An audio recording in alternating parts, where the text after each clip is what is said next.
السلام علیکم ناظرین، میرے چینل نور العلم میں ایک بار پھر خوش آمدید۔ امید ہے آپ سب لوگ خیریت سے ہوں گے۔ ناظرین، آج کی ویڈیو کا موضوع ایک عظیم محدث اور عالم حدیث کی شخصیت ہے، وہ ہیں امام بخاری رحمۃ اللہ علیہ۔ ان کا شمار چوٹی کے محدثین میں ہوتا ہے۔ آج ہم ان کی زندگی کے حالات کا مختصر جائزہ لیں گے۔ ناظرین، امام بخاری کا اسم مبارک محمد بن اسماعیل بن ابراہیم بن مغیرہ جعفری بخاری تھا اور کنیت ابو عبداللہ ہے۔ حضرت امام بخاری کی ولادت باسعادت جمعہ کے مبارک روز کو ہوئی۔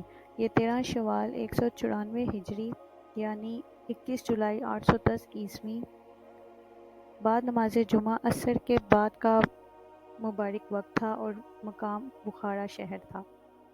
آپ کا نسب ابو عبداللہ محمد بن اسماعیل بن ابراہیم بن مغیرہ بن برزبہ جعفری بخاری اور نسبتیں دو ہیں، جعفری اور بخاری۔ ناظرین، قبیلہ یمن کے سردار جعفری بن سعد کے تمام خاندان اور نسل کو جعفری کے لقب سے یاد کیا جاتا ہے۔ حضرت امام بخاری جو کہ بخارا کے والی بھی تھے، وہ بھی اسی نسل کے ایک فرد تھے، اس لیے آپ کو بھی جعفری کے لقب سے ملقب کیا جاتا ہے۔ حضرت امام بخاری کے پردادا آتش پرست تھے، ان کا نام مغیرہ تھا۔ آپ یمان بخاری کے دست مبارک پر مشرف با اسلام ہوئے، اس لیے آپ کو یمان بخاری والا لقب بھی حاصل ہوا۔ اس وجہ سے حضرت محمد بن اسماعیل بن ابراہیم بن مغیرہ جعفری بخاری کو عام طور پر امام بخاری کے نام نامی سے جانا جاتا ہے۔ ناظرین، امام بخاری کے بچپن کے حالات کچھ اس طرح ہیں کہ ان کے والد کا انتقال ان کے بچپن میں ہی ہو گیا تھا اور ان کی والدہ نہایت عبادت گزار اور حکیم الطبع مزاج کی تھیں۔ بچپن میں محمد بن اسماعیل بخاری کی آنکھوں کی بینائی ختم ہو گئی تھی۔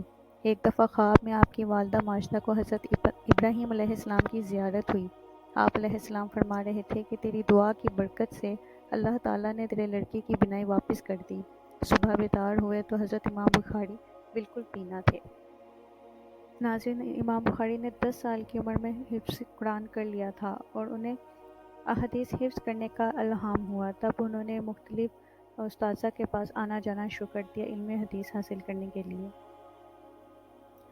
ناظرین، اللہ تعالیٰ نے حضرت امام بخاری رحمۃ اللہ علیہ کو حدیث مبارک کے بابرکت اور اہم کام کے لیے چنا تھا اور خصوصی طور پر ان کو انتہائی زبردست حافظہ عطا کیا تھا۔ حضرت محمد بن بشار جو کہ حضرت امام بخاری رحمۃ اللہ علیہ کے استاد ہیں، وہ آپ امام مسلم کے بھی استاد تھے۔ فرماتے ہیں کہ میں نے دنیا میں 4 اشخاص دیکھی ہیں جن کو اللہ تعالیٰ نے انتہائی حافظہ عطا کیا ہے: ابو ذرا رازی مسلم نیشا پوری، عبداللہ بن عبد الرحمن داری سمرقندی اور محمد بن اسماعیل بخاری۔ علامہ ابن حجر رحمۃ اللہ علیہ کہتے ہیں کہ ان چاروں میں امام بخاری کو فضیلت حاصل ہے۔ محمد بن حمدیہ کا ارشاد ہے کہ محمد بن اسماعیل بخاری کو یہ فرماتے ہوئے سنا میں نے کہ میں 3 لاکھ حدیثوں کا حافظ ہوں، ان میں سے 2 لاکھ غیر صحیح اور 1 لاکھ صحیح ہیں۔ بلکہ آپ فرماتے ہیں کہ سند میں کوئی تابعی ہو یا صحابی، میں ان کی ولدیت، جائے پیدائش اور سن وفات الغرض سب کچھ جانتا ہوں۔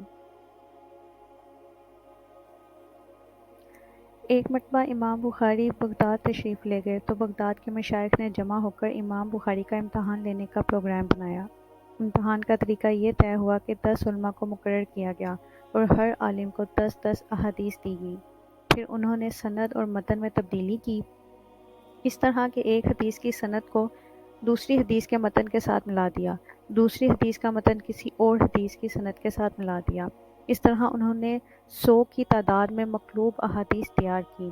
ہر ایک عالم کی ڈیوٹی لگائی گئی کہ جب مجلس خوب جم جائے تو باری باری ان احادیث کو امام بخاری کے سامنے پیش کیا جائے۔ اس محفل میں مقامی اور بیرونی بے شمار لوگ موجود تھے۔ چنانچہ جب محفل جم گئی اور سب لوگ مطمئن ہو کر بیٹھ گئے تو طے شدہ پروگرام کے مطابق ان 10 علماء میں سے ایک عالم امام بخاری کے سامنے آیا اور ایک مقلوب حدیث پیش کی۔ امام بخاری نے فرمایا میں اسے نہیں پہچانتا۔ جب اس نے دوسری حدیث پیش کی تو امام بخاری نے وہی جواب دیا کہ میں اسے نہیں جانتا۔ اس طرح اس نے اپنی 10 احادیث پوری کر لیں۔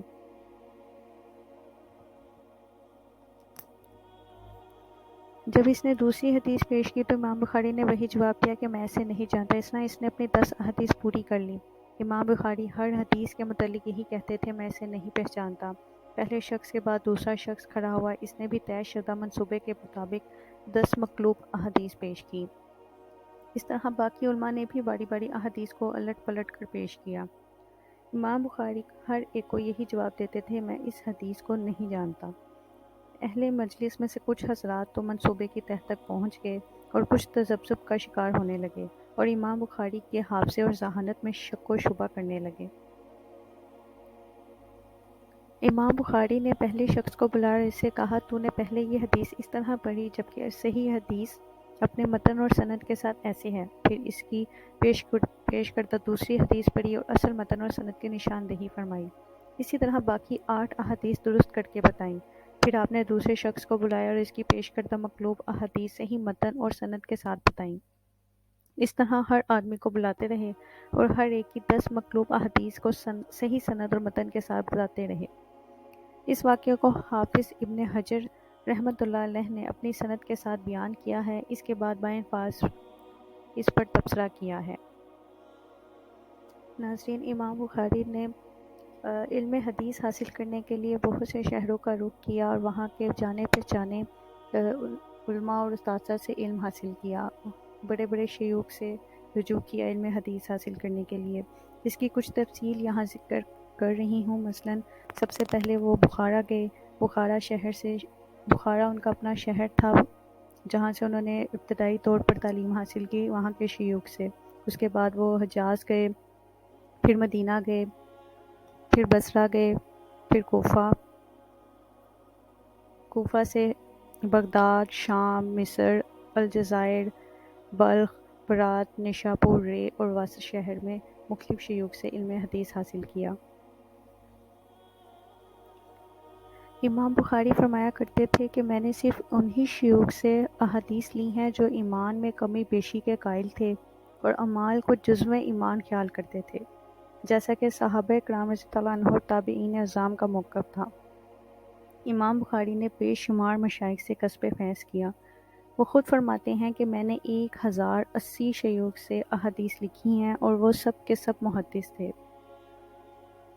ناظرین، حضرت امام بخاری کی نماز میں حالت کے بارے میں ایک واقعے سے کچھ اس طرح سے پتہ لگتا ہے کہ بکر بن منیر کہتے ہیں کہ ایک دفعہ امام بخاری حالت نماز میں تھے کہ ایک زنبور نے آپ کے بدن مبارک پر 17 جگہ کاٹا، لیکن آپ نے نماز نہ توڑی۔ نماز کے بعد فرمایا کہ دیکھو نماز میں کس چیز نے تکلیف دی، دیکھا تو 17 جگہ پر زنبور نے کاٹا تھا اور تمام جگہ ورم آ گیا تھا۔ ناظرین، امام بخاری ماہ رمضان میں تراویح کی نماز پڑھاتے ہوئے ہر رکعت میں 20 آیات تلاوت کرتے، لیکن تہجد کے وقت آپ نصف یا ثلث قرآن روزانہ تلاوت کیا کرتے تھے۔ اس طرح آپ 2 روز میں اور زیادہ سے زیادہ 3 دن میں نماز تہجد میں ایک قرآن ختم کر لیتے تھے اور دن کے وقت ایک قرآن ختم کرتے تھے۔ حضرت امام بخاری کا فرمان تھا کہ ہر ختم قرآن کے وقت ایک دعا قبول ہوتی ہے۔ ناظرین، امام بخاری کی تمام تر تالیفات یہاں درج ذیل ہیں۔ ان میں سے کچھ آج کل کے دور میں عدم دستیاب ہیں اور کچھ ابھی بھی دستیاب ہیں، وہ یہاں پہ ان کا ذکر کیا گیا ہے۔ ناظرین، امام بخاری کی سب سے مشہور اور قابل ذکر تصنیف بخاری شریف ہے۔ اس کے کچھ حالات کا اور اس کے پس منظر کا جائزہ لیں گے۔ امام بخاری جب تیسرے سفر پر حجاز تشریف لے گئے تو ایک رات خواب دیکھا کہ آپ کے ہاتھ میں خوبصورت بالوں کا موچھل تھا اور آپ اسے جھل رہے تھے۔ صبح کو نماز کے بعد حضرت امام نے علماء تعبیر کو اپنا خواب بیان کیا اور اس کی تعبیر پوچھی۔ انہوں نے جواب دیا کہ آپ جھوٹی حدیثوں اور صحیح حدیثوں میں تفریق کریں گے۔ اس تعبیر نے حضرت امام کو احساس دلایا کہ آپ بخاری شریف تصنیف کریں۔ اس کے بعد آپ نے یہ کام شروع کر دیا۔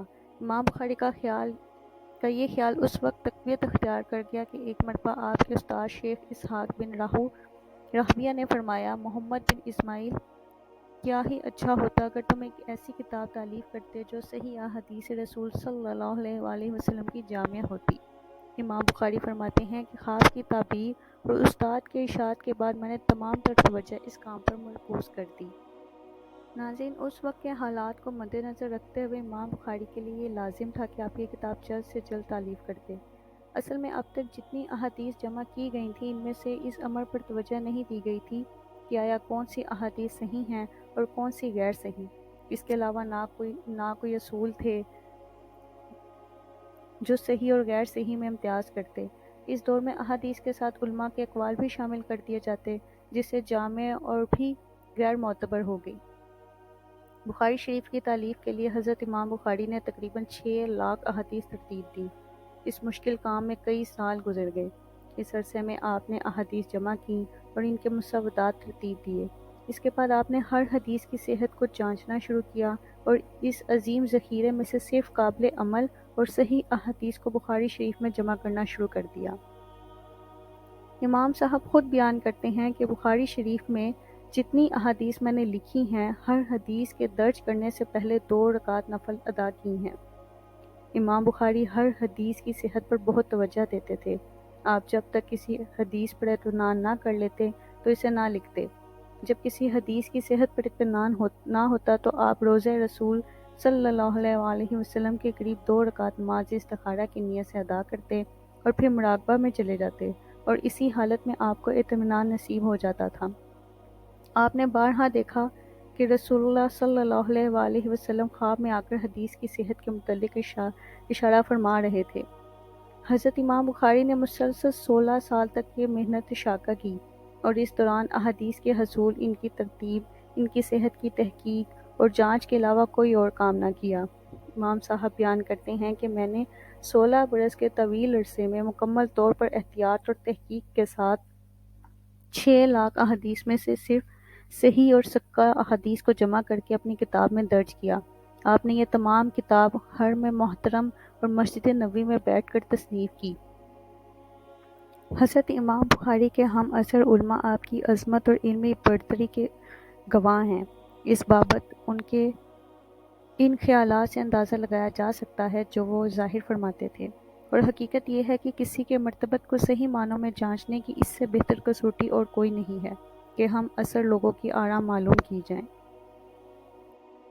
علامہ فربری کہتے ہیں کہ میں نے خواب میں دیکھا کہ حضرت امام بخاری رسول اللہ صلی اللہ علیہ وسلم کے نشانات پر قدم رکھتے ہوئے آپ صلی اللہ علیہ وسلم کے پیچھے تشریف لے جا رہے ہیں۔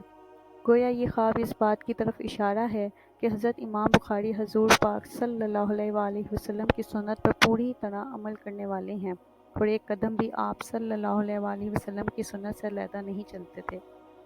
ناظرین، حضرت امام بخاری کا وصال پرملال 256 ہجری رمضان المبارک کے 30ویں روزے کو ہوا۔ یہ عید الفطر کی چاند رات تھی جو کہ شنبہ کی شب تھی، اور نماز مغرب اور عشاء کے درمیان کا وقت تھا۔ آپ کی تدفین عید الفطر کے روز نماز ظہر کے بعد کی گئی۔ آپ نے تقریباً 62 سال 13 روز کم عمر پائی۔ آپ کا مزار مبارک سمرقند سے 5 میل کے فاصلے پر واقع خرتنگ نامی گاؤں میں بنایا گیا ہے۔ ناظرین، حضرت امام بخاری کی وفات کے متعلق چند اعجاز نما واقعات پائے جاتے ہیں جو کہ آپ کی ولایت پر دلیل ہیں۔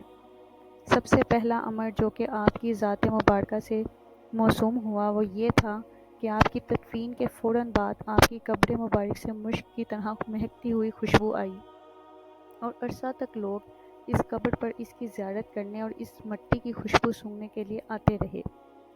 ایک بزرگ کا بیان ہے کہ انہوں نے خواب میں دیکھا کہ رسول اللہ صلی اللہ علیہ وسلم اپنے چند صحابہ کے ساتھ تشریف فرما ہیں۔ ان بزرگ نے حضور پاک صلی اللہ علیہ وسلم کو سلام کیا۔ آپ صلی اللہ علیہ وسلم نے سلام کا جواب دیا۔ انہوں نے عرض کیا کہ یا رسول اللہ صلی اللہ علیہ وسلم یہاں کس وجہ سے جلوہ فرما ہیں؟ آپ صلی اللہ علیہ وسلم نے فرمایا، ہم محمد بن اسماعیل کا انتظار کر رہے ہیں۔ چند روز کے بعد ان بزرگ کو معلوم ہوا کہ اسی دن کو اسی وقت حضرت امام بخاری کا انتقال ہو گیا تھا۔ ناظرین، آج ہم نے حضرت امام بخاری کے حالات زندگی اور ان کی ذات کے فضائل یہاں مختصر بیان کیے ہیں اور مختصراً ان کا جائزہ لینے کی کوشش کی۔ امید ہے آپ سب لوگ کو یہ ویڈیو اچھی لگی ہوگی اور آپ سب کے لیے معلومات سے بھرپور رہی ہوگی۔ چینل کو سبسکرائب کرنا نہ بھولیے گا، ویڈیو کو لائک اور شیئر کیجیے۔ ملتے ہیں اگلی ویڈیو میں، تب تک کے لیے اللہ حافظ۔